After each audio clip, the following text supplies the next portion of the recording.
The moment I saw Mr. Belvedere's sad eyes, I knew he was more than just another street cat. He was old, over 10 years, a rarity for a stray, and his gaze carried a weight that hit me right in the chest. It was like he was tired of fighting, like he'd lost all hope.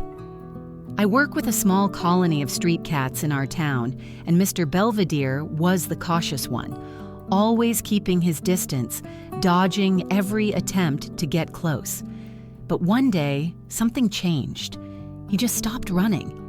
It was like he'd decided he couldn't do it alone anymore, and that's when I knew I had to step up. I set a trap, my heart pounding as I watched him walk in.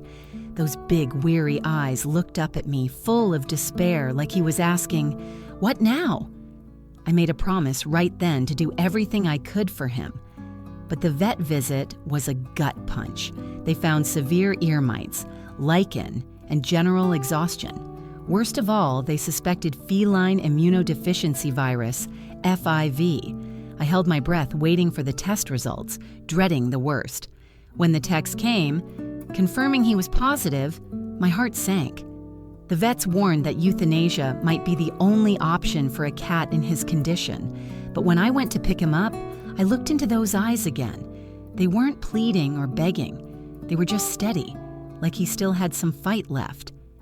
So, I decided to give him a chance. The road to recovery was rough. Mr. Belvedere wouldn't let me near him at first. I couldn't treat his ears or clean his eyes without him flinching or pulling away. I felt helpless, wondering if I was in over my head. So I got creative, using a wooden spoon to gently scratch his paw, then his back, just to show him I wasn't a threat. He didn't run, which was a small win. Weeks passed, and I kept at it, patient as I could be. Then, one day, a tiny miracle happened. He started to trust me. I swapped the spoon for a gardening glove, and eventually, he let me put drops in his ears without a hiss or a swat. I could hardly believe it. He was starting to accept help. But trust was only the first step. Mr. Belvedere was still weak, and FIV meant his immune system would always be fragile. I worried constantly. Would he ever feel safe enough to thrive? So I kept working with him, spending hours just sitting nearby, letting him get used to me. Then, another miracle. He started to like being petted.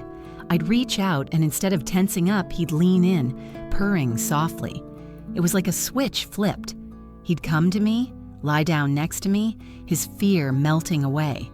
I'd hold him like a baby, feeling his soft fur and those big cheeks against my hands, and I knew he deserved more than just a rescue. He deserved a real home. Finding that home wasn't easy. I was terrified of choosing the wrong person, someone who wouldn't understand how special he was. But then I met this couple who seemed perfect. When we brought Mr. Belvedere to their place, they took one look at his chubby cheeks and teared up.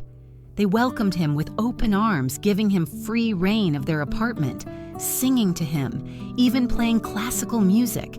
It was like they knew exactly what he needed. But letting him go was bittersweet.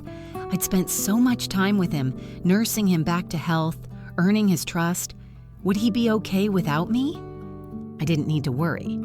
Mr. Belvedere blossomed in his new home. He started playing with toys, something he'd never done on the streets.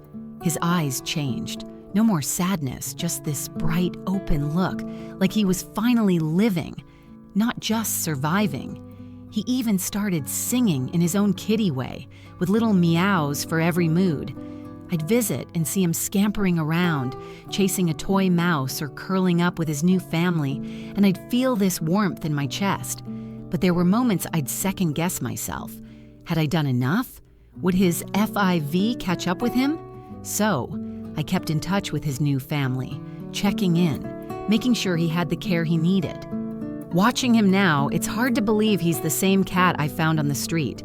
Back then, he was a survivor, always on guard, barely holding on. Now he's this happy, playful cat who trusts and loves with his whole heart. It makes me think about how thin the line is between just getting by and truly living. All it took was a little patience, a lot of love, and a willingness to keep going, even when things looked bleak. Every sleepless night, every vet bill, every moment of doubt was worth it to see Mr. Belvedere become himself. I'll never forget those sad eyes or the way they lit up over time. He taught me something big. Compassion and a second chance can change everything. I don't know if I'll ever meet another cat quite like him, but his story sticks with me. It's a reminder of why I do this work, why we keep fighting for these animals.